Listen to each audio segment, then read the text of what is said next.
Madhava Kunja Vihari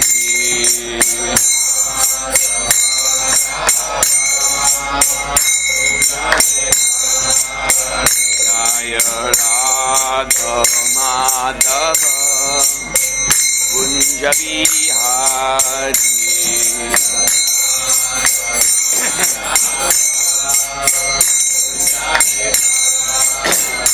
Jaya Radha Madhava Kunja Vihari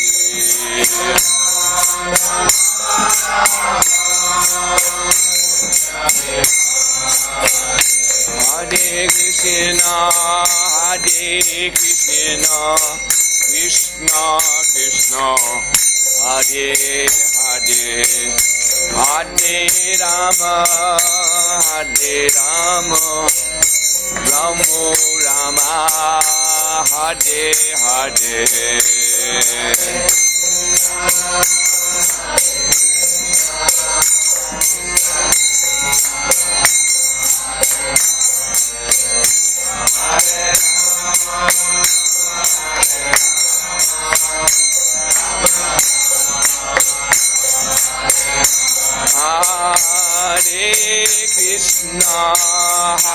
Krishna Krishna Krishna Hare Hare Hare Rama Rama Rama Hare Hare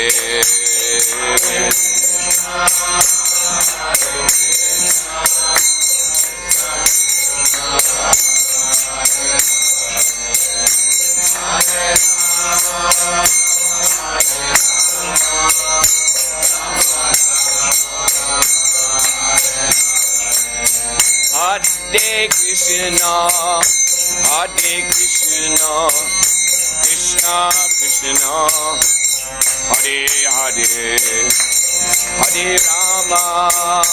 Hare Rama Rama Rama Hare Hare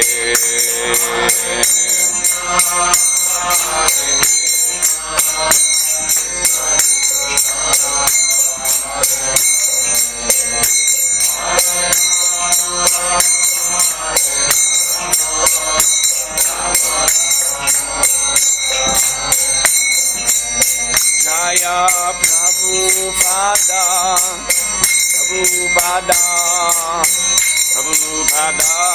Jaya Prabhupada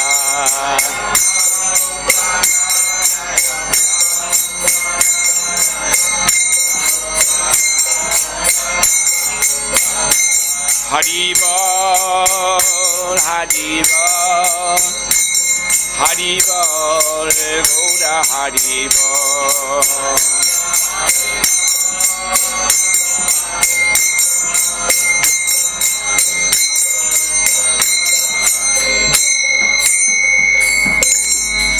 Jaya Vishnupad Paramahansa Parivrajagacharya Asatara Satya Shishimad Divine Grace Chaitanya Goswami Abhay Chandra Vindu Bhaktivedanta Swami Srila Prabhupada Ki Jai Jai Om Namo Bhagavate Vasudevaya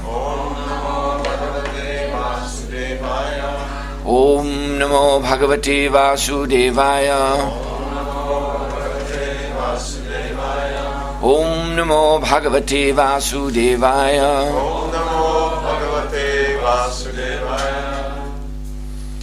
So, I hope all of you feel well. Good mood. Very nice. So we will begin with Srimad Bhagavatam, Canto 1, Chapter 12, which is entitled Birth of Emperor Parikshit. And today we are looking at text number 17 of this chapter. So I don't believe it's on the board anywhere, so just do the best we can. I'll recite the verse and then we'll go through it word by word together. Tasman namna Vishnurata iti loke bhavishyati iti loke bhavishyati mahabhaga na sandeho mahabhaga sandeho mahabhagavato mahan. mahabhagavato mahan. We'll see what this means.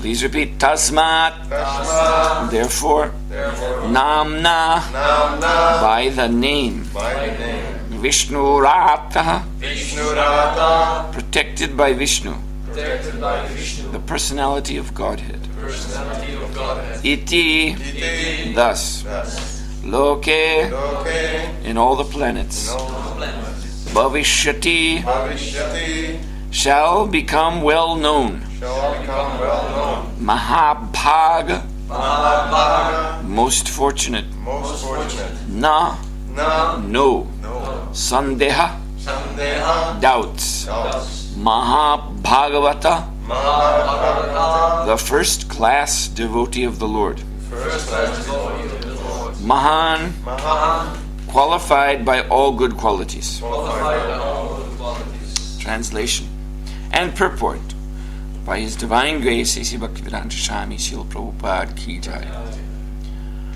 For this reason, this child will be well known in the world as one who is protected by the personality of Godhead.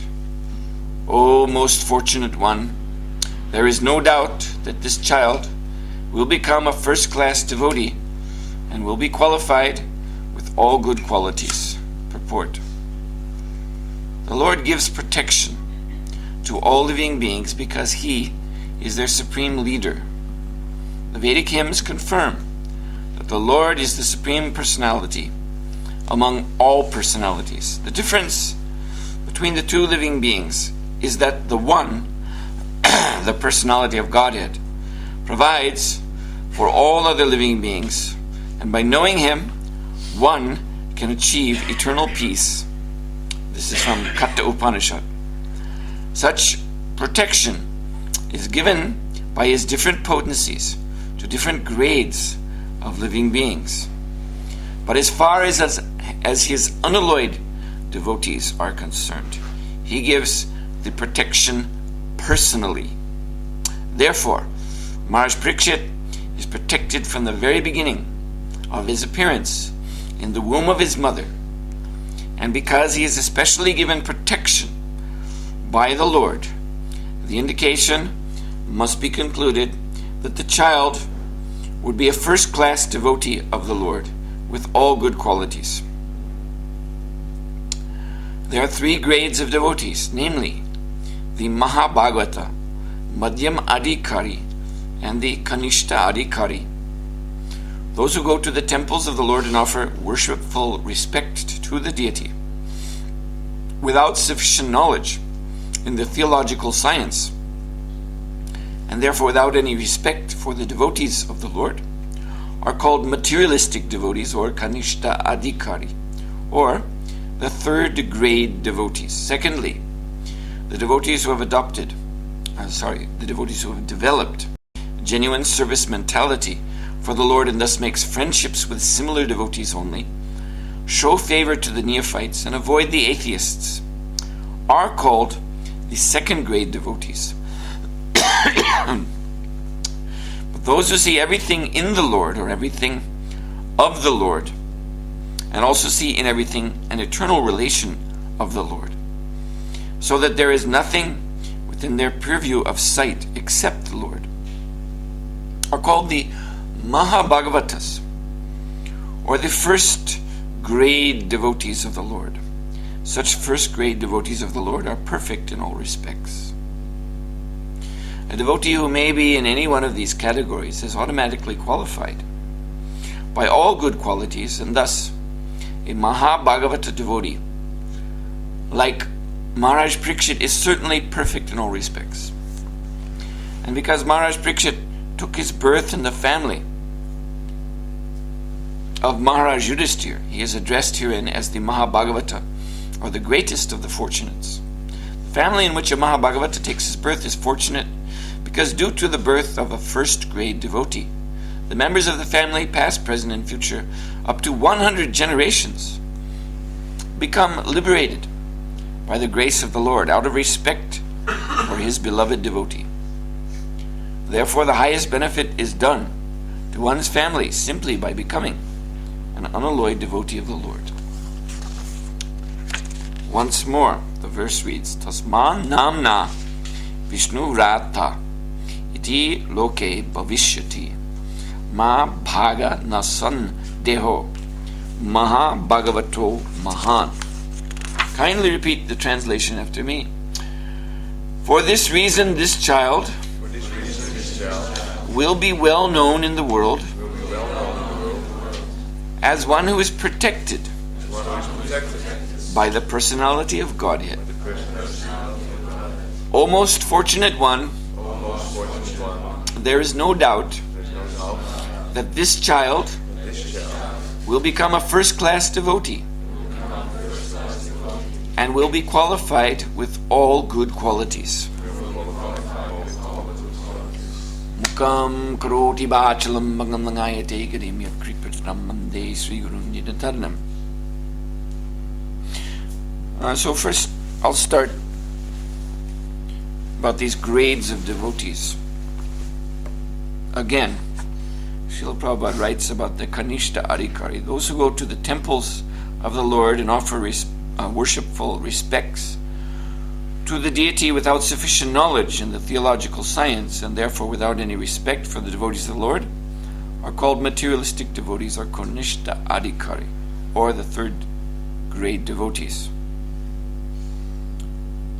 And then Prabhupada goes on to say that those who have a more developed service attitude, then they're naturally drawn to mix and make friendship with other servants of the Lord. And so they are called Madhyam. Madhyam means middle. Middle, more advanced than Kanishta. And then finally, Mahabhagavata, or Uttam, they're actually seeing Krishna everywhere. Another term for that is Nirapeksha. Aksha, I was explaining. What was it? In Rotterdam, before I came here. Aksha means eye. Just like there's this term Pratyaksha, which means sense perception. So eye is a symbol of all perception. We often say, I see, when we don't really mean that we're seeing it with the eye, but it means we've understood or perceived. But eye remains as symbol, seeing power as symbol of perception and knowledge and understanding. So Pratyaksha means to understand things through the senses. So anyway, Nirapeksha, again, Aksha is in this word. And Nira means nothing else than, and then in parentheses, Krishna. An Uttama Adhikari is Nirapeksha because he sees nothing else. Although in this material world, according to our, Pratyaksha, material vision, there are so many things to see besides Krishna. But wherever Mahabhagavata may be, he sees only Krishna.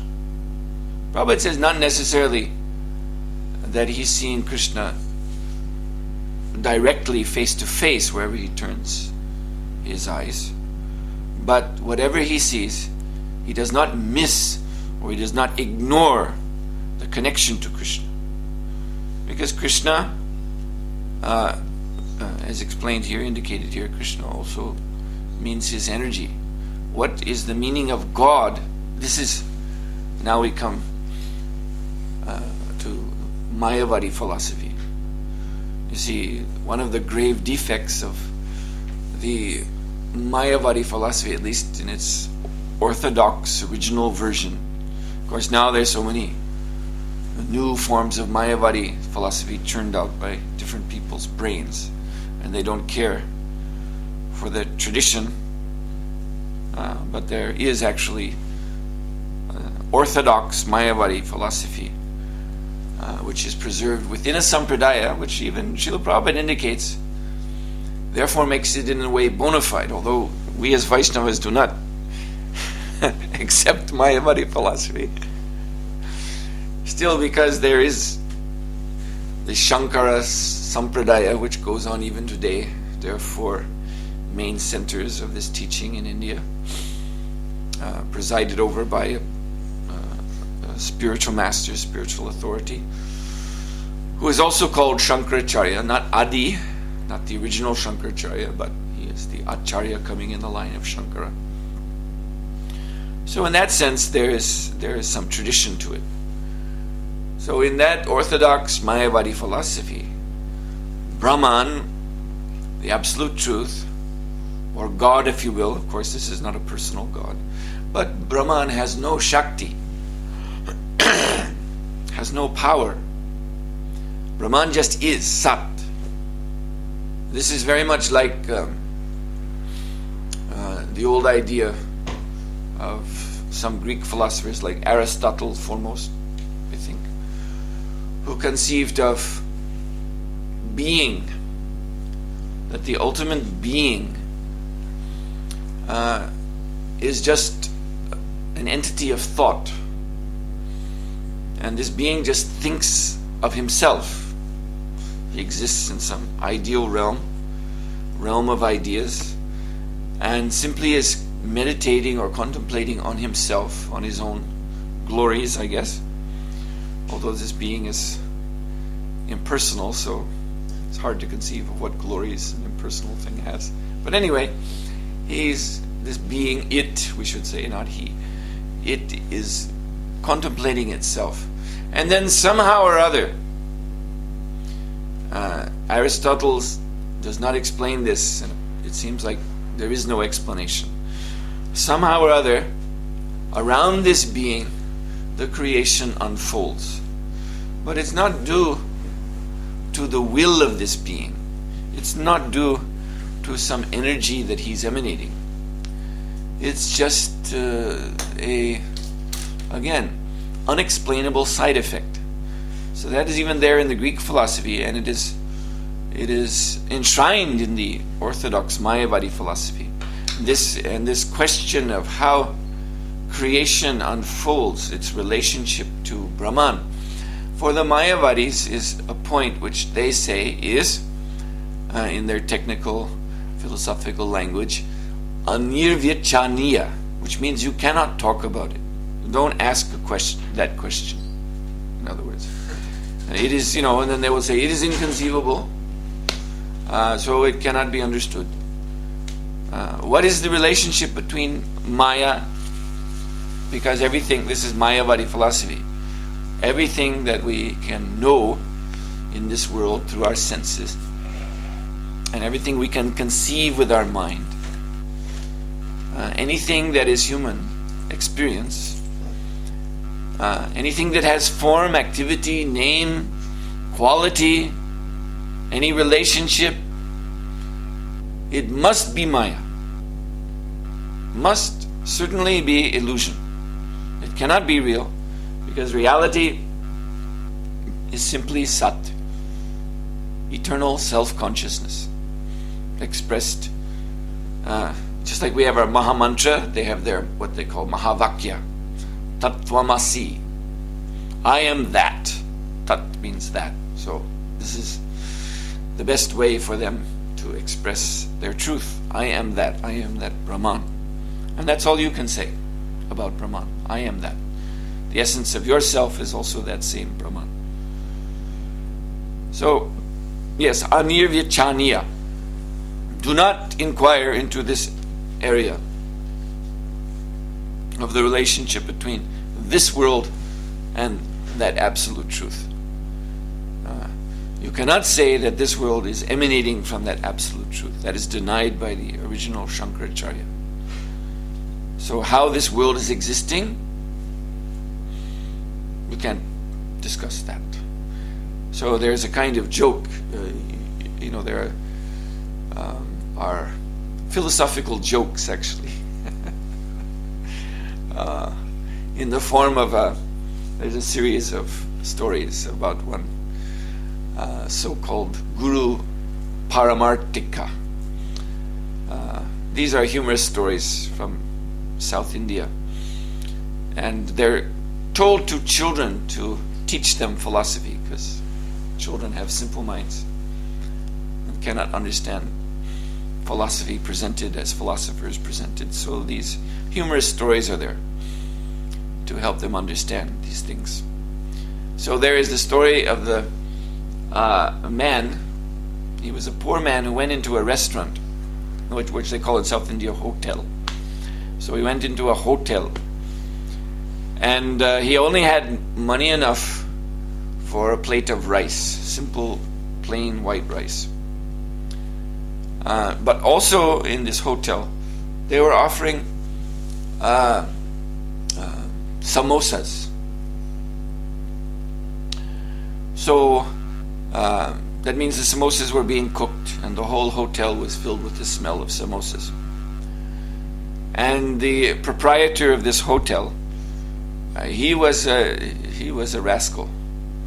Just like I was saying, I've been telling in recent classes about the difference in mentality between Shudra, Vaishya, Kshatriya, and Brahmana. So one of the differences you can see is in their value systems that they adopt. So Shudra is, of course, he's oriented towards work. So this is the level of his understanding. Physical work, the relationships of physical things to one another. In other words, a Shudra has to carry, is told, you carry this load of bricks from here into the building so that the bricklayers can continue making the wall. So then he has to calculate. This is his value system. How many bricks, how heavy they are, how many I can carry on my head, as they do in India. You see. So this is the Shudra thinking. All in terms of issues like weight and mass and size and distance, spatial distance, length, breadth, height. And so his understanding of everything is locked into that. Therefore, Srila Prabhupada said scientists are Shudras. For instance, when they try to understand the relationship between sun and the moon, or sun and the earth, rather, famous problem, famous issue Prabhupada raised in ISKCON. It is only in terms of spatial distance and relative motion and relative mass and all these things. Whereas actually the relationship between the earth and the moon, according to the Vedas, is something altogether entirely different from that. But the Shudras insist, no, we will take our Shudra knowledge and bring it into this subject matter, relationship between earth and moon. The Vedanta describes the universe, that the earth is within the region of the universe which is called Shtula, or gross physical matter. Yes, and all right, so that Shudra type of thinking works here. But the moon is situated within the region called Linga, which means subtle. So immediately we have a problem, because you cannot move from the gross realm to the subtle realm by this Shudra knowledge of simply spatial physical relationships. Another process must be there, and therefore Prabhupada has explained that process in his book, Easy Journey to Other Planets. So anyway, this is Shudra knowledge. Then Vaishya is more advanced than Shudra, because he knows how to put, of course, just for commercial purposes, but he knows how to put abstract values on things. For example, here's a flower. So Shudra mentality, I'll just look at this flower. Well, it's so big, and it weighs so much, you see. And even, it has a smell. Okay, that's nice. And that's it, you see. But a Vaishya will think, this flower is worth something. I can take it to market, this flower and many other such roses, and sell them. So he puts an abstract value on this. That one rose for, 2 cents or something, 5 cents, 10 cents, whatever the price of one rose is. I have no idea. But they have flower shops, and they put some. Now, this abstraction of price, you will not see this with your pratyaksha.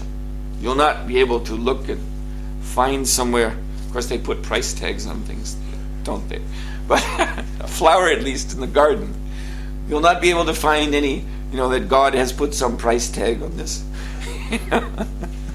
So it is not evident to our gross sense perception. This is an abstraction. And therefore, Vaishyas are more intelligent. I remember meeting a Vaishya, a genuine Vaishya, Marwari Indian. And they're genuine, coming in a family line from the village of Mawar in Rajasthan, but they have spread all over India. And they're genuine, old-fashioned Vedic Vaishnavas. Yes, they are Vaishnavas and they are Vaishyas. They're all devotees of Krishna. So Prabhupada was very interested when he started ISKCON that the devotees preach to these Marwaris because they're very wealthy. And being pious, being materialistic on the one side, they're not going to become, they're not going to join ISKCON themselves and take up life of renunciation because there's so much thinking, no, we are Vaishnavas, we are Vaishyas, so we don't do that. We don't become sannyasis.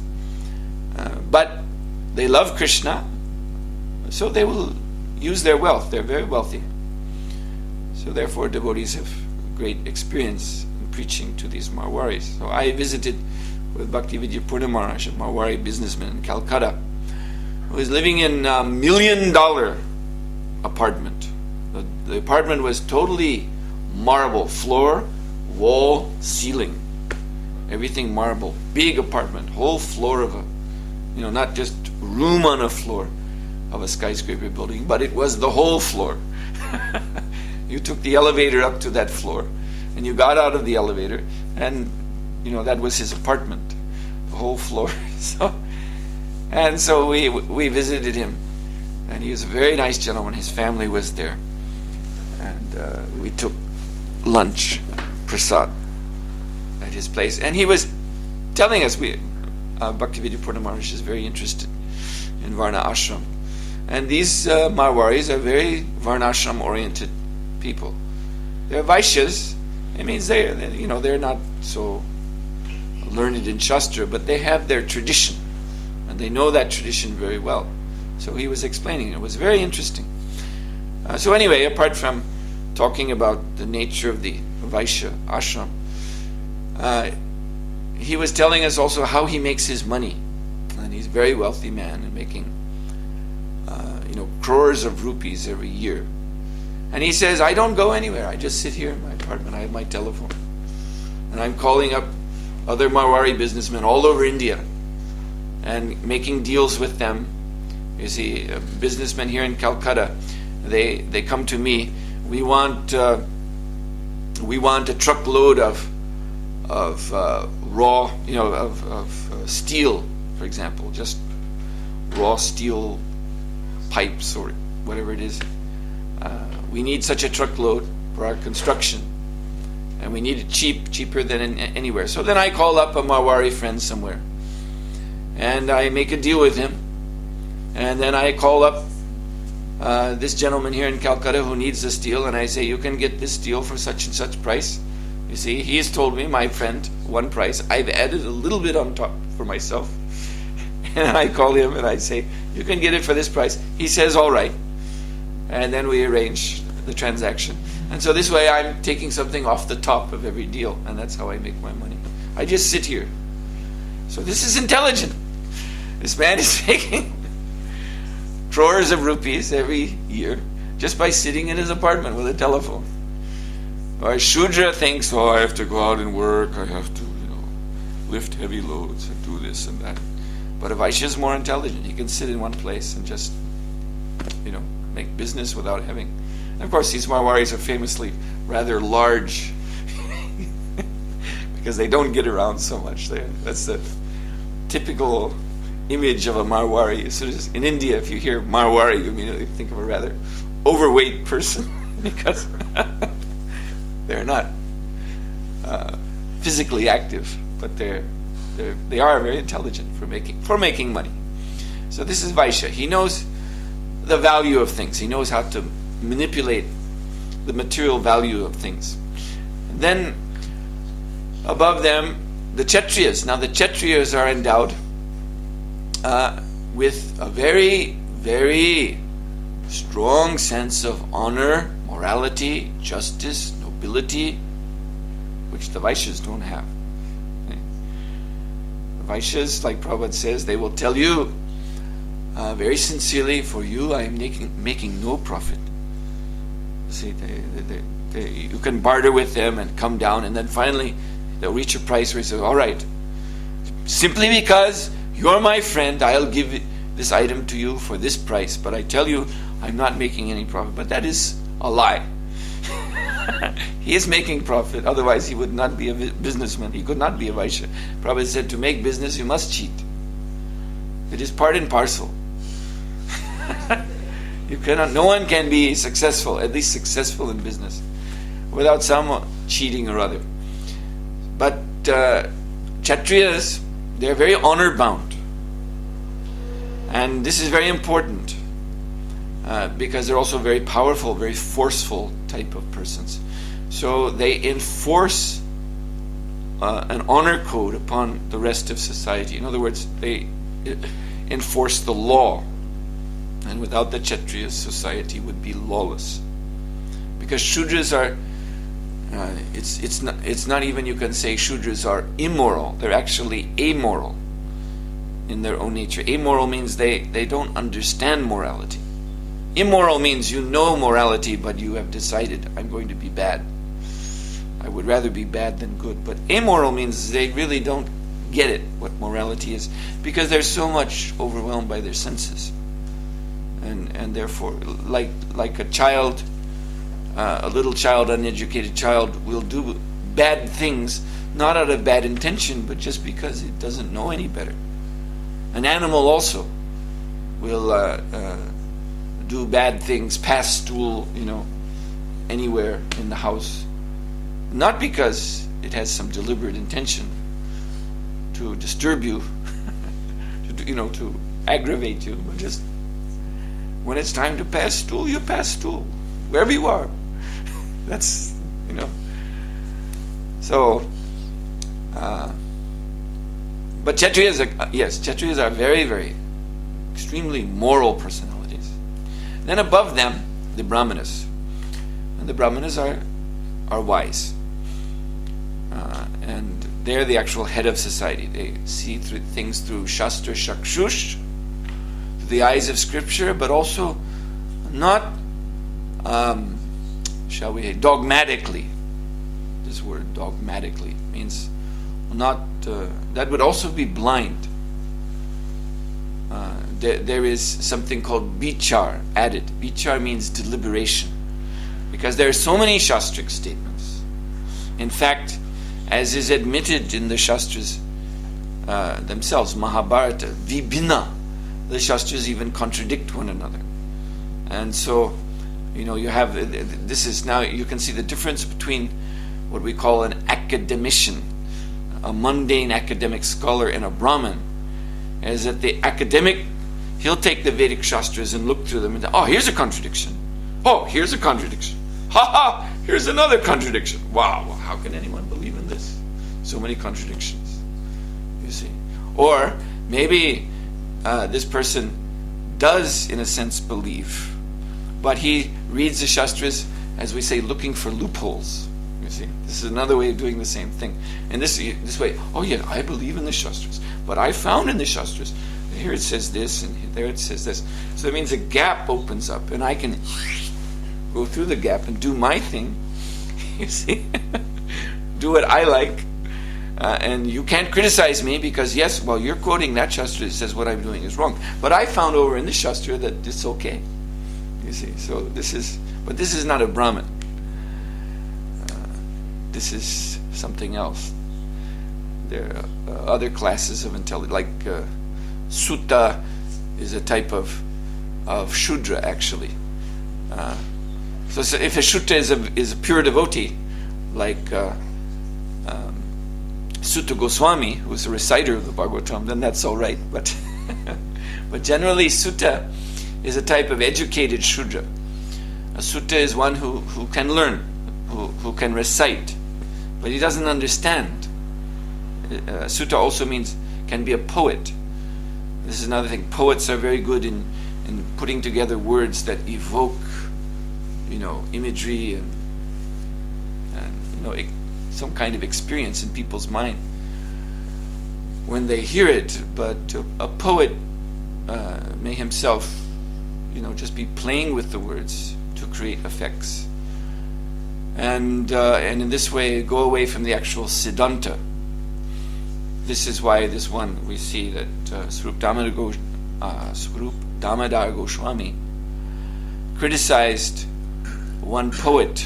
You know this from Chaitanya Charitamrita, who came with the intention of glorifying Sri Chaitanya Mahaprabhu, but his intention was to, in the poem, he was declaring that Brahman has appeared, God has appeared here in Jagannath Puri in the form of Sri Jagannath, but he is Daru Brahman, or Brahman in the form of wood, so therefore he doesn't go anywhere. He just stays in the temple. But you are the Supreme Brahman, you Chaitanya Mahaprabhu, and you are going here and there, something like that. So in other words, he was trying to address Sri Chaitanya Mahaprabhu as God himself. And Swarup Damodar, although that is true, actually, but this man was doing it in an impersonal way. So in this way he was simultaneously making an offense against Lord Jagannath and against Lord Chaitanya Mahaprabhu. So his language was all very ornate and very, it is described that everyone, the devotees who heard this poetry, they were all going, oh yes, very nice, very beautiful, you see. But Swarup Damodar Goswami cut through all the ornateness and all the, all of that, the poetry, and got to the heart, Siddhanta, and pointed out that you're on the wrong track, sir, and therefore we cannot allow this poem to be read to Lord Chaitanya Mahaprabhu. This is rasabhasa. This will displease him. So you're not allowed to read this poem. And of course this poet was very distressed, but Goswami Maharaj explained to him the problem, and he understood. So you see, this is sutta, poet. They play with words. They can create effects with words, but they actually themselves do not know what is the real use of language. Like it says in Vedanta Sutra, very nice, one of the aphorisms in Vedanta Sutra proclaims that every word is a name of God.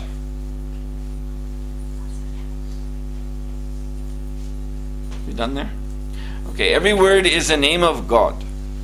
Therefore, language has its potency. See, language has a very mysterious potency, which Western... Are you coming in, Prabhu? Oh, then come in. Make an entrance. We all want to see you. Come in and sit down.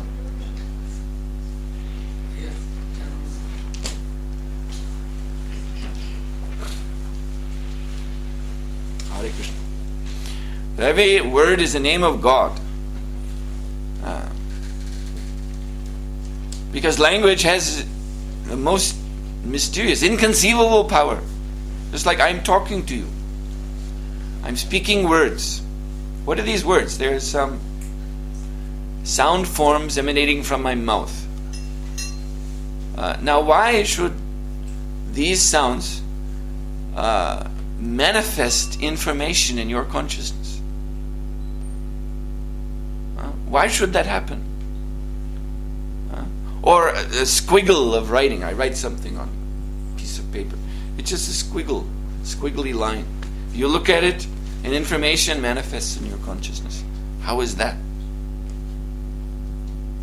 You see? That is not understood. The power is recognized, for instance, in modern Western philosophy. There are philosophers like Wittgenstein, philosophers of language, who have recognized that he has called it the bewitching power of language. Language is so powerful. Hare Krishna. But he has not been able to explain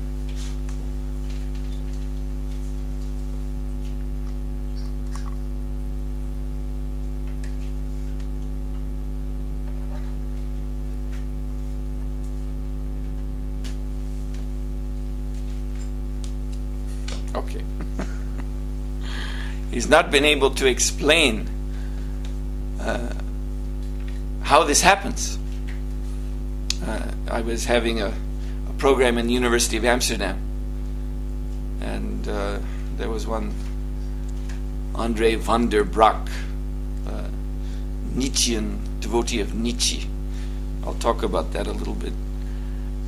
I was thinking of speaking about this in connection with something in this purport. But just for now, just to say, I was bringing up this point of language because Mr. van der Braak, who is a very interesting and sad case himself, he was arguing in his... We both gave a lecture. I spoke on Krishna consciousness. He spoke on his Nietzschean doctrine. So he was arguing that there are two ways of viewing the world. One is as cosmos and the other as chaos. Cosmos is a Greek word. Of course, we use this word cosmos now, meaning the universe, but it has, in the ancient Greek context, a very specific meaning of ordered universe. Just like here in this purport, Srila Prabhupada is talking about an order to things. He's talking about how all living entities, all living beings are under the protection of the Lord. And he mentions here, according to different grades. According to their karma, they have different grades of protection under the Lord's energy. This is indirect protection. Therefore, in this universe, you see, you have the lowest living entities up to the topmost living entities and higher planets. They're all within the material energy. But there's a gradation according to what Mr. van der Braak was describing as moral value, which he had no time for at all. And there's a very disastrous consequence of this philosophy, which I'll talk about later.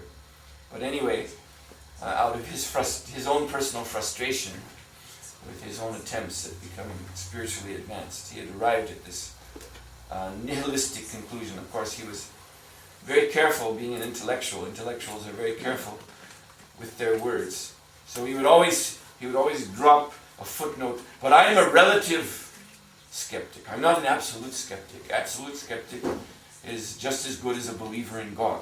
You see, as an absolute skeptic, he declares there is no God, there is no truth, there is no meaning. But I don't say that. I say simply, I don't see it. There may be, but I don't see any now.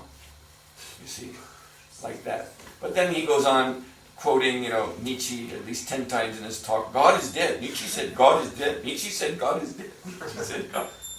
So you see, there's two kinds of communication.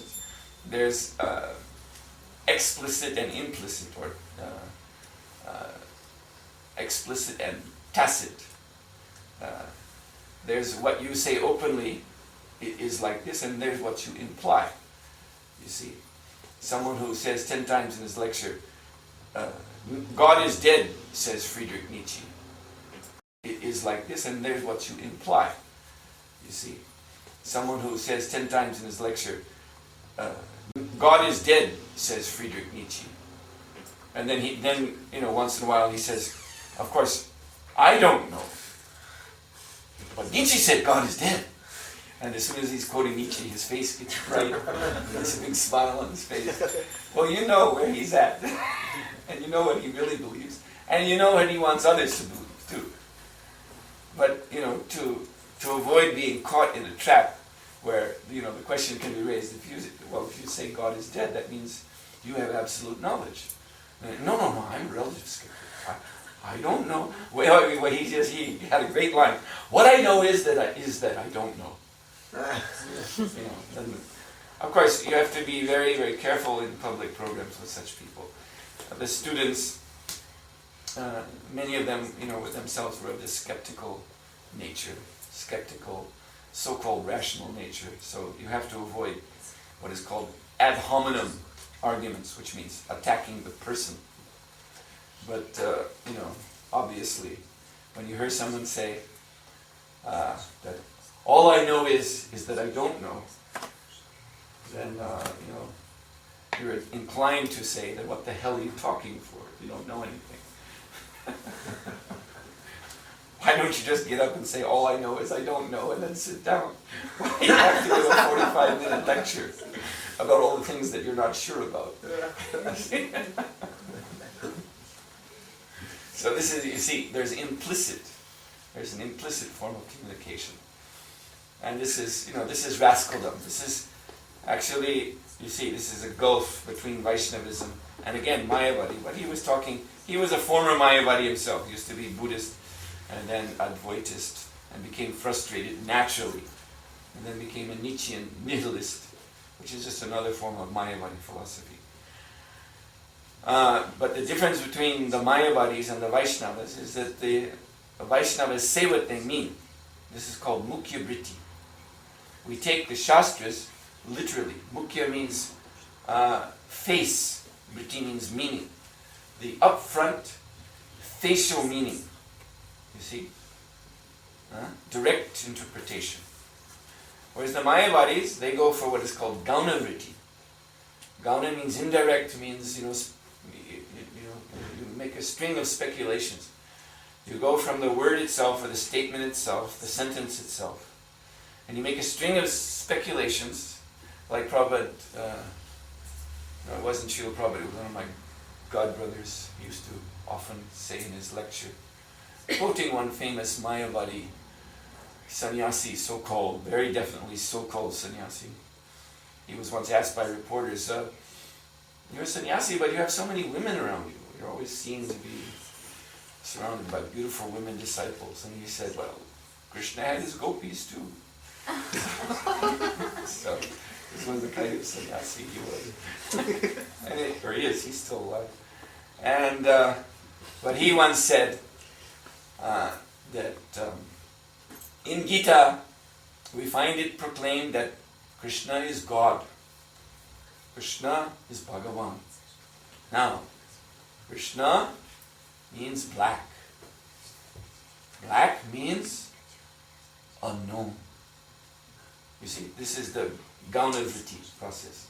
Krishna is God, but Krishna also, among other meanings, besides all attractive and so on, one who ends birth and death. Krishna also in the mundane dictionary, Sanskrit dictionary, simply means black. So Krishna is also black. But Prabhupada said, not that kind of black.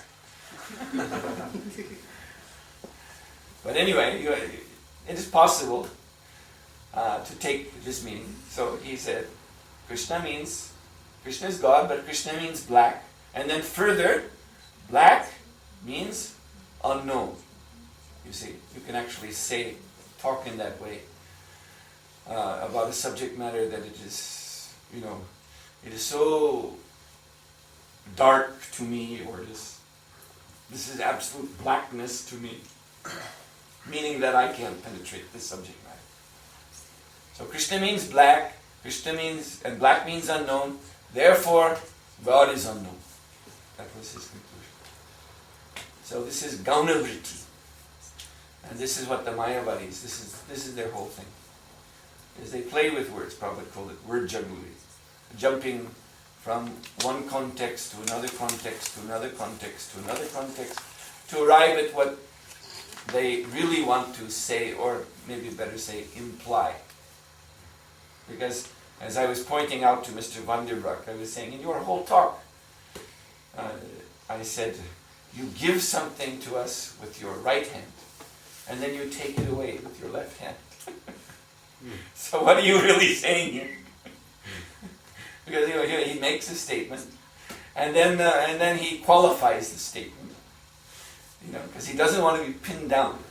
He was very, because of his, you see, this was a reaction to his having had a guru,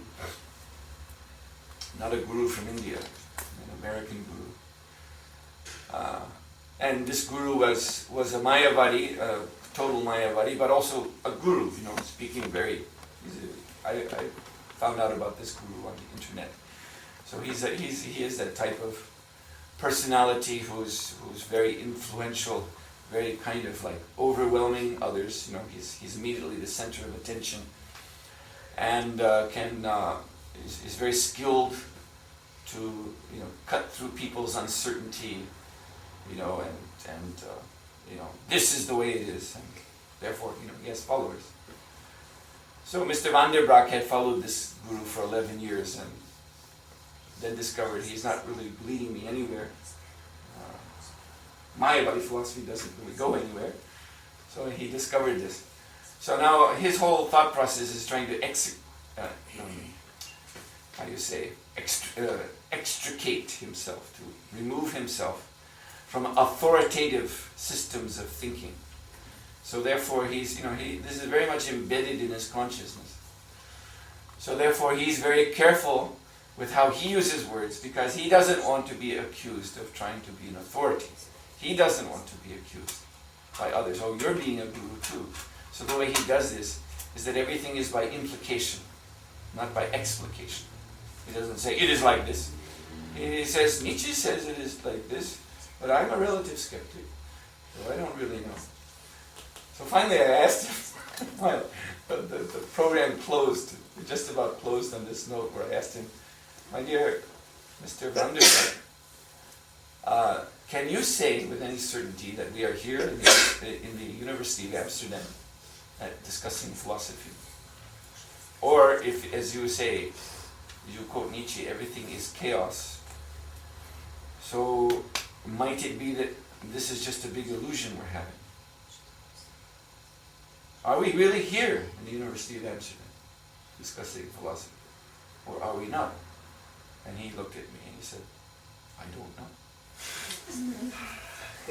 So, see, if a person is not even sure if he's here or not, this is a very questionable source of knowledge. But he's a very good follower of Nietzsche, I must say. Because Nietzsche, his last 10 years of his life, went totally insane. He lived in a place called Sils Maria in Switzerland. He was a total madman. He'd written all these very voluminous texts, with big words, philosophical texts, for the earlier part of his life. But the last 10 years of his life, he couldn't even talk because he had become so mentally dysfunctional. So this is where this type of philosophy leads, actually. If a man says, actually I'm not sure if I'm here or not, this is the beginning of insanity. So it was already evident in him. I mean, I'm not, actually I don't mean to demean this person. I kind of liked him. I mean, he was a textbook case of the fallacy of following Mayavadi philosophy. And but he was sort of a nice guy, and he was even sort of sympathetic because, he stuttered. He was a lecturer in a university, speaking students, but he couldn't speak properly. He would say, and then Nietzsche says like this. He would talk, and it may sound funny here, but there I was kind of feeling sorry for him. And I was even feeling, well, at least he's a speaker. He's trying to speak. He has this speech defect, but so even you get sympathetic for him. He's still trying, but totally on the wrong path. So I felt sorry for him, and in the talk I didn't smash him. It wouldn't have been good for the students either, because a lot of them were of this skeptical type. So what I used was what's called this maieutic method of Socrates. You just ask questions. You just, on the basis of what you've said, do you mean this or do you mean that? And in this way I got him, to say, I don't know. I asked him, You say you have accepted this chaos philosophy to create room in your mind, to remove all cosmic assumptions, assumptions of an ordered universe, so that you can better understand things. So if this making room leads you to a new understanding of order, and hierarchy and cosmos, will you accept that? And he had to admit, yes, I will. So then I thought, well, that's good. At least he admitted that much. So, anyway, where were we? That was a long digression. We were talking about... Spoke about the joke. Your rice. Oh yeah, back to the joke. All the way back to the joke. Oh We my want to God. hear the joke. Boy, that was really a long digression. Back to the joke. Yes, Guru Paramartika. So yeah, the original question was, the original issue we were talking about is the relationship between God and his energy. And the Mayavadis say God does not have energy, he does not have shakti. Brahman does not have shakti, Brahman just is. So then, but there is this world, and although the Mayavadis might say that this world is just Maya, just illusion, still they have to admit themselves as being caught in this illusion, therefore they're taking up the whole Mayavadi discipline and philosophy, which is very, it's a very great challenge both to the intellect and also to the senses, because at least the Orthodox Mayavadi philosophies, who follow Shankara, their doctrine states that you cannot achieve liberation until you take sannyas. You see, all those who are not sannyasis, they may have theoretically accepted this Vivartavad of Shankaracharya, but they cannot realize it.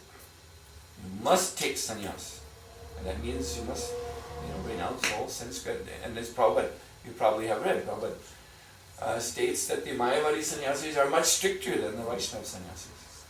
They're much stricter, because Vaishnava sannyas is oriented to this Yukta Vairagya of Rupa Goswami, that everything is Krishna Sambandha, so engage everything in Krishna's service.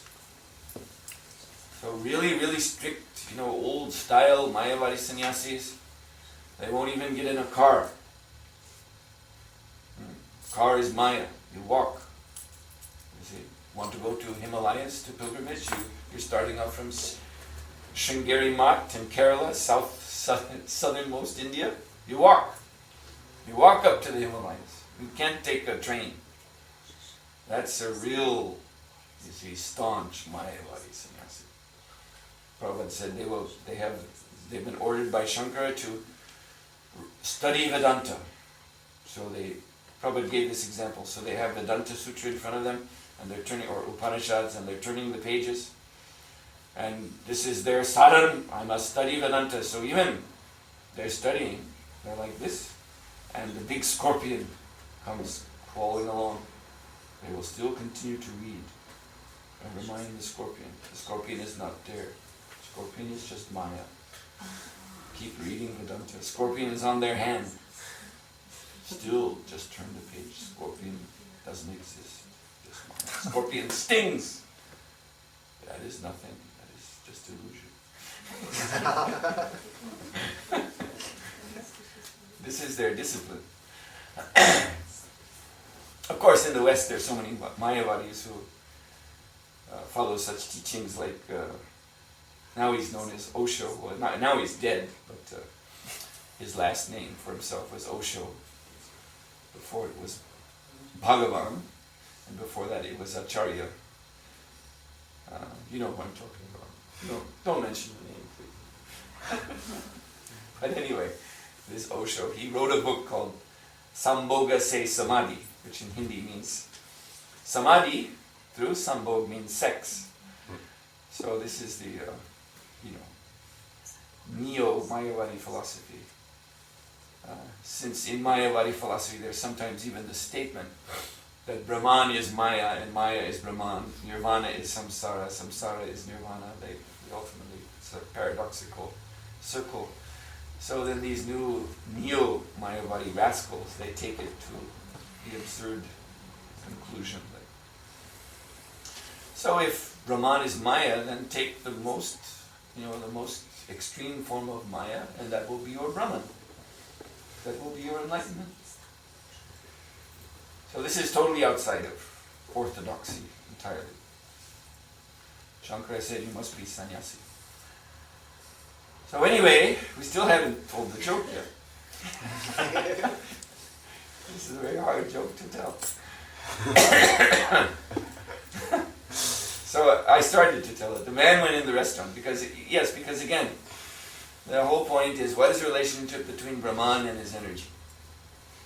So to realize Brahman, you must give up the energy, you must take sannyas, you must get out of the shakti, you must get out of the Maya, because there is no relationship. That's the point. There is no relationship. Brahman has no shakti.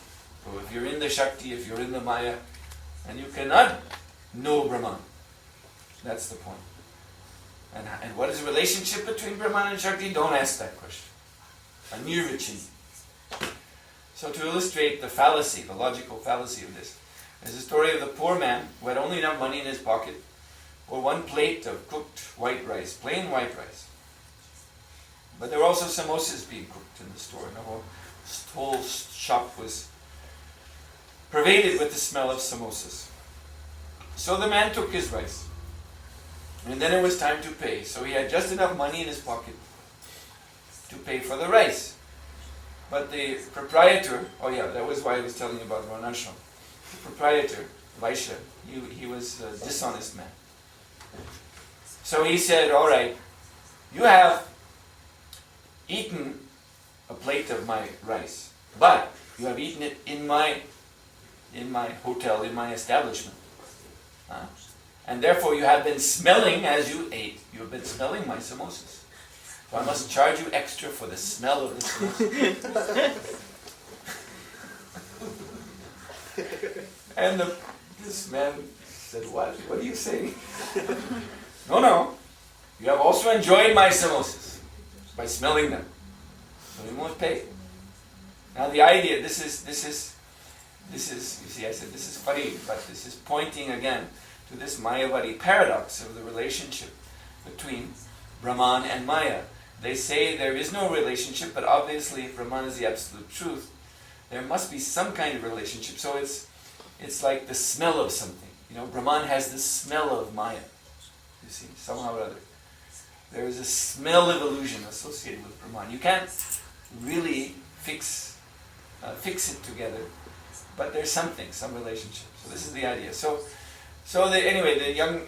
The poor man was perplexed what to do. Why is he asking me for more money for just smelling his samosas? And then there was one Brahmin, intelligent person. He saw this whole conversation. So he said, don't worry, to the poor man. He said, I'll take care of it. And so the Brahman, he reached into his own pocket and took out some money. And the merchant, the man who ran the shop, became very excited because he thought, well, this poor man, he can't pay, but this Brahman, although he's supposed to be intelligent, seems like he's a fool. It looks like he's going to pay me. Okay, I don't mind. I don't mind where the money comes from. I just want to cheat, get more money for the smell of my samosas, so let this Brahman pay. What the Brahman did was, he put the money in front of the man's nose. He said, you smell this money, and that will be your payment for the smell of the samosas.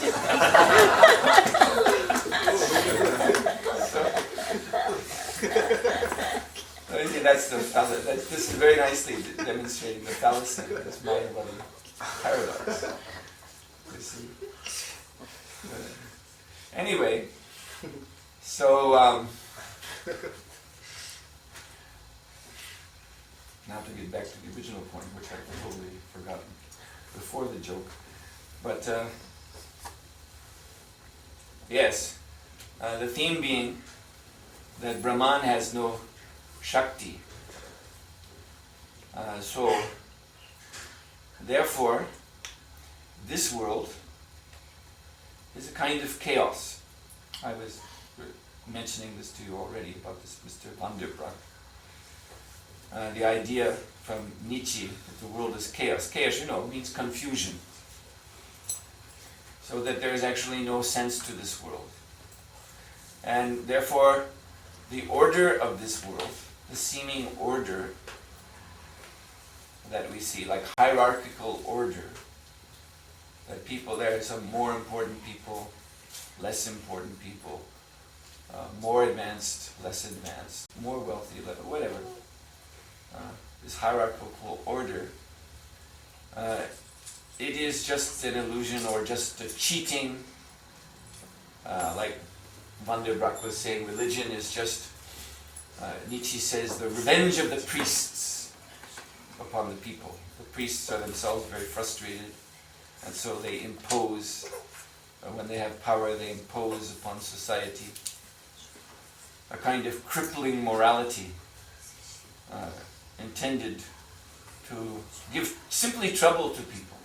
To tell them what you're doing is wrong, you are sinful, you are evil, you're bad, and they'll feel bad about themselves and want to get out of their bad condition. And then the priest said, then you have to bow down to me, you have to, come to me, give me money, give me, support my teachings, this, that. So in this way, the priest or the religious leader or the guru, whoever he is, he ascends to a very nice, comfortable material position, playing with people's guilt issues. See, telling them, you're bad, you're sinful. You see. So one who has gone through this, had bad experiences in this, and their tendency, there's a lot of things that crop up. Their tendency is then to view theology, in other words, the science of God or the study of God. The whole thing is simply a social construct. The whole idea of God, the notion of God, everything is socially constructed. This is a very prominent idea today, particularly in philosophy. That human values, and it does go back to Nietzsche quite largely, that all human values, beginning with religion, if we take religion as the top value, this is all constructed by human beings. It's all a result of human interaction, you see. It has no existence beyond the human realm. Man has made God, in other words. And more than that, man has made all morality. This was one of Nietzsche's major points of his philosophy.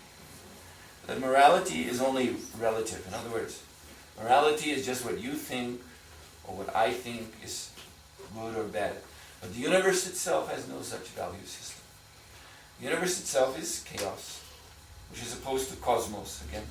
Cosmos, from this word, of course we've got our modern cosmos meaning universe, but another word has come from this old Greek word, cosmetic. So women, especially, when they decorate themselves, put on nice makeup, this is a kind of order they're bringing to themselves to look beautiful, to look attractive. Therefore it's got that term cosmetic, because that's the actual original sense of cosmos. It's not just blank universe, but a cosmos that is wonderful, that is ordered and structured and beautiful. And this is actually a Krishna conscious conception. What is that? Srila Prabodhananda Saraswati is this line, Vishwapurna Sukhayate, that by the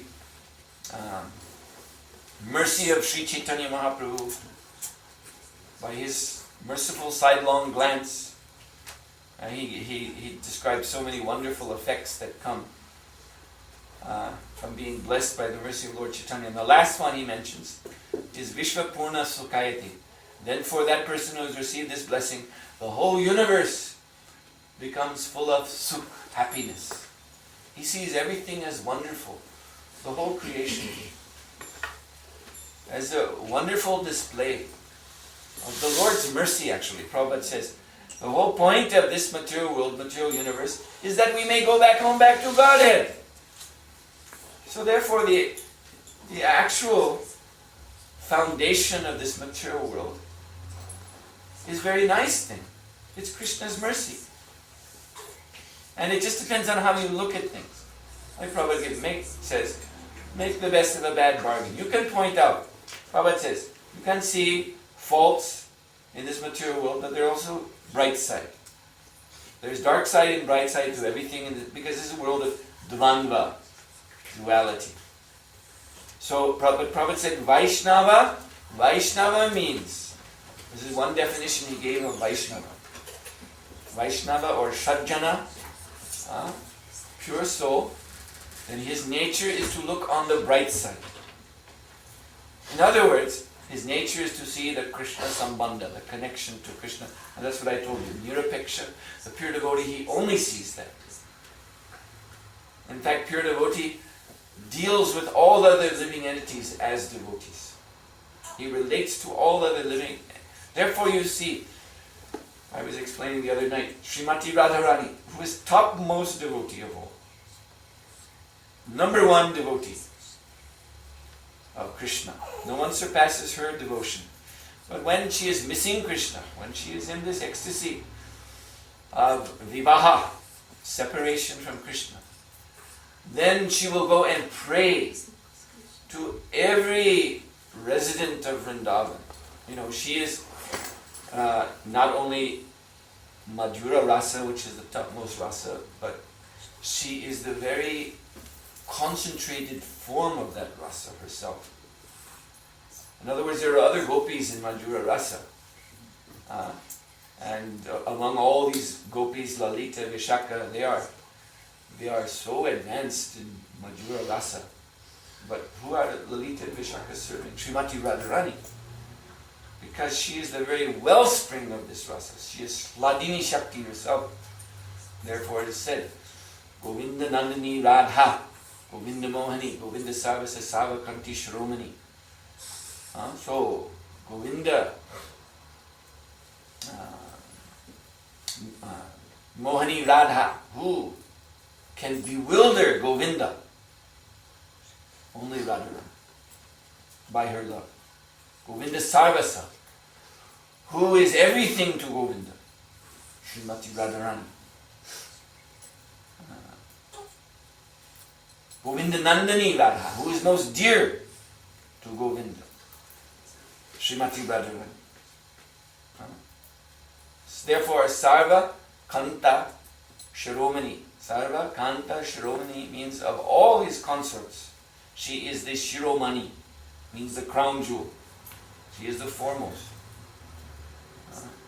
Because she is the very wellspring of this Hladini, this Madhura Shringera Ras. So she is topmost devotee. But when she is in this, because her mood of love is viraha bhakti, which means devotion in separation. She's her divyonmada, her divine madness. This manifests when she is missing Krishna. Then you see the true nature, the true extent of her love. It's not actually when Krishna is there. Of course, she's very happy when Krishna is there with her. But when he's gone from her, then her ecstasy increases. Her ecstasy, which is already unlimited, increases millions and millions and millions of times more. So this same Radharani, topmost devotee, when she is missing Krishna, then she is going to every resident of Vrindavan, which means even the trees, even the birds, even the deer, even the bumblebee. And like a mad woman, she's talking to them. Where is Krishna? You know Krishna. You are his devotee. You bumblebee, you are always collecting nectar, the nectar of his lotus feet. You know where Krishna is. You tell me where Krishna is. And she begins to cry. So she goes to bumblebee. Now bumblebee, conventionally we say, oh, that is Shantaras. That is only the beginning. And Radharani, she's so great. And why is she going to bumblebee? And asking, where is Krishna? So anyway, this is revealing the actual heart of pure devotee. Pure devotee does not think of himself as great. Therefore, Chaitanya Mahaprabhu, who is also Radha Krishna in one form, he declares his position Gopi Bratur Padakamalyor Dasa Dasa Dasa Anudasa. Servant of the servant of the servant. In one translation, Prabhupada says, millions of times removed. In other words, servant of the servant of the servant of the servant. Ad infinitum of those who had the fortune to serve directly the lotus feet of Shri Radha and Krishna. So, this is what it means to see Krishna everywhere. See? One can only do this when one is humble, totally humble in heart. So,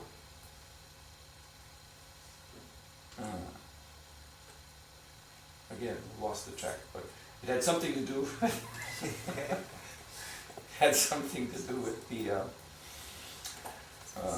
doctrine of the universe being chaos, out of order. So I'll pick it up in this way. Yes, they say that everything is socially constructed in order to force some humility, some good behavior on people, so that they will be pliable for manipulation. You see, this is how... Oh yes, no, the point I was making... now I remember. Good side, bad side, yes. So devotee sees everything in relationship to Krishna. Everything, yes, that is the point. Therefore, Srimati Radharani is even asking Bumblebee, where is Krishna? This is nirapeksha, to see Krishna everywhere, even in the bumblebee. And similarly, Mahabhagavata in this world, he sees everything and everyone in relationship to Krishna. Therefore, he deals so nicely with everyone. Even, therefore, it is said, Dhira, Dhira, Janapriyo. That the 6 Goswamis, they were dear to everyone, even the ruffians. Not only to the Dhira, Dhira means those who are self-controlled, who are already on some, in advanced spiritual position, but also Adhira, those who are ruffian, uncontrolled. They respected, they loved the Goswami. Because the Goswami, there's a saying, if you deal with the person as a saint, then you force him in a nice way. You force him to be a saint. If you only relate to him as a saintly person, very respectful, as we're supposed to do, address one another as Prabhu, then you oblige that person to be nice, to be sadhu. So this the pure devotee does most powerfully. You see, then by his presence, everyone becomes purified. But then there are those who see everything on the dark side. You see, so this is the relationship, and the comparison is honeybee and fly. Honeybee goes to the sweet flowers to collect honey, brings the honey to the hive, and so the hive is dripping with honey, very sweet. This is the attraction of the honeybee, to sweetness. But fly, where will fly go? He'll go to the stool, he'll go to the open bloody sore, you see? Nasty. He has attraction to nasty things. This is the fly, it's a mentality, it's a taste. Or there's a comparison of a bird called kukil in Bengali, kukil, and the kaka. Kaka means the crow. So the kukil will only take nectar. Similarly, also only will take the sweet thing as its food, and the crow will take the neem seed. There's this tree. It's known all over India, but especially Bengal. Lord Chaitanya was called Neemai Pandit because he was born under neem tree. And neem tree has this very strong, sour kind of taste. The leaves are medicinal, but it's very strong. It's not enjoyable to put a neem leaf in your mouth. A very strong medicinal effect, but it's purifying. That's good, but not at all tasty. Quite the opposite. But the crow will eat the seed of the neem tree. He enjoys that. The kokil bird on the other hand, will never touch such thing. He's only attracted to sweet nectarian things.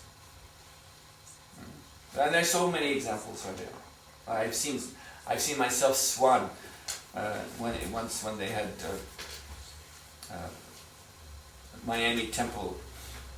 Now it's moved to a different address, but they used to, at one stage in the history of the temple in Miami in Florida, they had a kind of, it was almost a farm, not quite enough land to be called a farm, but it was something, quite a big piece of land out on the outskirts of the city. So there was much nature there. So they had a big pond on the property, and there were swans in the pond, and there was also a mango grove. A grove of mango trees near the pond. So I used to watch when I was visiting there for a few days. I used to see every morning, because in the night mangoes drop from the tree onto the ground. Then every morning the swans would come out of the pond, and they would, it was interesting because they would go and then they would walk or kind of waddle, and they would go to where the mangoes had fallen, and they would relish eating those mangoes. You'd see the swans dipping their beaks into these mangoes and eat them. And then when they would go back to the pond, it was kind of a very cute thing to see. Their bellies were so big that they were dragging on. It was harder for them to walk because their bellies were dragging in the grass. So they were going much slower. Finally they got to the water. So there are those, you see these two classes everywhere. The living entities that are attracted to sweetness, to niceness, to goodness, and living entities who are attracted to the dark side, harshness, bitterness. And so it is also in the taste of the human mind. There are human minds who lean to see the good things in life, and they're also faithful and inclined to believe in God, and inclined to find good association. And then you see those who are inclined to skepticism, to darkness, to disagree, to harshness, and not just harshness and criticizing, but just harsh ideas. The hard-nosed realist. There's one person, I think he has made his email address hard-nosed realist. So, very fond of skepticism and criticism and these kind of things. So it's a taste. You see, this is the thing we have to understand. This is the most honest philosophers. And I'm speaking of Western philosophers. Most honest have admitted that all philosophy, your personal philosophy of life, and all great philosophies, whatever you call them, Socratic philosophy, Platonic philosophy, Marxist philosophy, this, that, Nietzschean philosophy, all of it starts with first principles, first assumptions. In other words, an attitude. There must be a beginning. Nietzsche used this word in German, Weltanschauung, a beginning view of the world. You see, this is where it starts. You have a starting point attitude, and then your logic proceeds from that. But it is never seen that by logic starting from nowhere, you arrive at the Weltanschauung, at a worldview, at a first principle, at an attitude. It's not that you just start to, think with a tabula rasa, blank slate. Just start to think thoughts, and one thought leads to another, leads to another, leads to another, leads to another. And then, I think I'll be a skeptic. You see? I suppose I'll be a skeptic. I suppose that's the most logical thing. Or someone else thinks, and then I suppose I'll be a believer. doesn't work that way. No. First you start, I'm a skeptic. First you start, I'm a believer. And then you construct a train of logic to make arguments why you're a skeptic or why you're a believer. That's actually the way it goes. So therefore, such examples are given of bumblebee and fly, of kokil and kaka, and other such things. It's a question of taste. It's a question of your taste. Your rasa. What is your rasa? And then from that rasa, a philosophy unfolds. So there are those, yes, and taste means experience. Taste means experience, and experience means our fortune. Good fortune or bad fortune. You see, so if one is unfortunate, like this Andre van der Braak, then first he tried to be a Buddhist for 5 years, and then he found this guru named Andrew Cohen. I looked him up on the internet. That's a very interesting story. This is a very interesting sampradaya, actually. Because Andrew Cohen, he went to India to find a guru. And he looked all over, and then he finally found, in Lucknow, one man who was supposedly a disciple of a famous Mayavadi named Ramana Maharshi, who died in 1950. He's still well known. So then this Cohen, he accepted this guru, a man named Punja, I think. Yes, Punja. But later on, because Punja dared to criticize his disciple, Andrew Cohen, that you're too puffed up. Therefore, this Andrew Cohen had the realization that my guru is not bona fide. Because he has criticized me. He said I'm puffed up. So then he rejected this Punja. After having gotten enlightenment from him, he realized that my guru is not enlightened, so he rejected it. And then he became guru. You see. Then it turns out that this guru, Punja, Indian guru, that actually this, who claimed to be disciple of Ramana Maharshi, it turns out that Ramana Maharshi had no disciples. So and Ramana Maharshi himself he's not a Shankara Advaita. He's a Mayavadi, but just self-made, self-manifest. He had no formal connection to Shankaracharya anyway. So he is a self-made guru. And Punja was not even his real disciple, but claimed, somehow to be disciple. Then Andrew Cohen, who became disciple of Punja, rejected Punja, but remained guru. And then Andre van der Braak became his disciple and rejected him. And now is a teacher, in other words, a guru himself. And the interesting I found on the internet, I found an interview with this Andrew Cohen, and you know what he said in the interview? He said, "One thing I know for sure is that I don't know." And this is what Van der Braak said in the program we had. So he's still saying the same thing. So it's very, as I say, very humorous. You see, you find a guru who's not a guru. You become his disciple. You learn from him that to know is not to know. Then you reject that guru, and then you go on being a guru yourself, teaching that to know is not to know. I know that I don't know.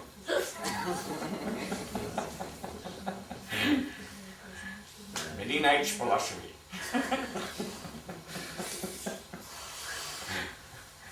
So this is, anyway, you see. So this is misfortune. This is my point. This is misfortune. This is misfortune. So there are those who, it's due to their karma, they have an unfortunate experience. They attempt spiritual life, but they go about it the wrong way. That is their misfortune. And then they fail in their attempts.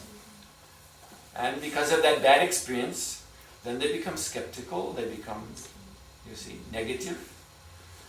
And then they start to write off all religion, just like this Andre van der Braak. he tried to be a Buddhist and he tried to be a Mayavadi, and from that experience he knows all about religious experience all over the world. That it's all cheating. You see? There's no such... The very idea of Guru is bad. The very idea of God is bad. The very idea of religious scripture, absolute teaching is bad. And I know from my experience. And then when you find out what his experience was, it's rather laughable. You see? He never had contact with any bona fide sampradaya. So this is what I mean. It's finally taste. It comes down to taste. So there are those who have taste for this harsh, negative worldview. And there are those who have taste for the bright side. And Prabhupada said, Vaishnava, he sees things on the bright side. And that doesn't mean that Vaishnava is necessarily... We see there are different classes of Vaishnavas. So, yes, some devotees, they may be naive, that's true. They may be naive, they may be a little too open to everything. That is also, the error of that is that, you see, you cannot imitate the Mahabhagavata. The Mahabhagavata is actually Nirapeksha. He actually by realization, sees Krishna everywhere, sees everything in Krishna. But if you're not Mahabhagavata, but you're still like, oh, Krishna, you see, and that's a kind of, in some way or other, maybe not intentionally, but it is a kind of imitation. And that is not good. We should not imitate.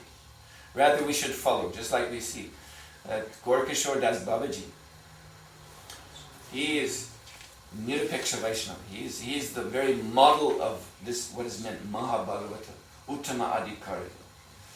Because he was totally detached, totally disconnected from material affairs. And he was just wandering around Navadvip and also going to Vrindavan. His movements were very mysterious. He was always chanting the holy name. He was always absorbed in total vairagya, renunciation of sense gratification. He arrived at the Yogapit Mat to visit his disciple Bhaktisiddhanta Saraswati Thakur.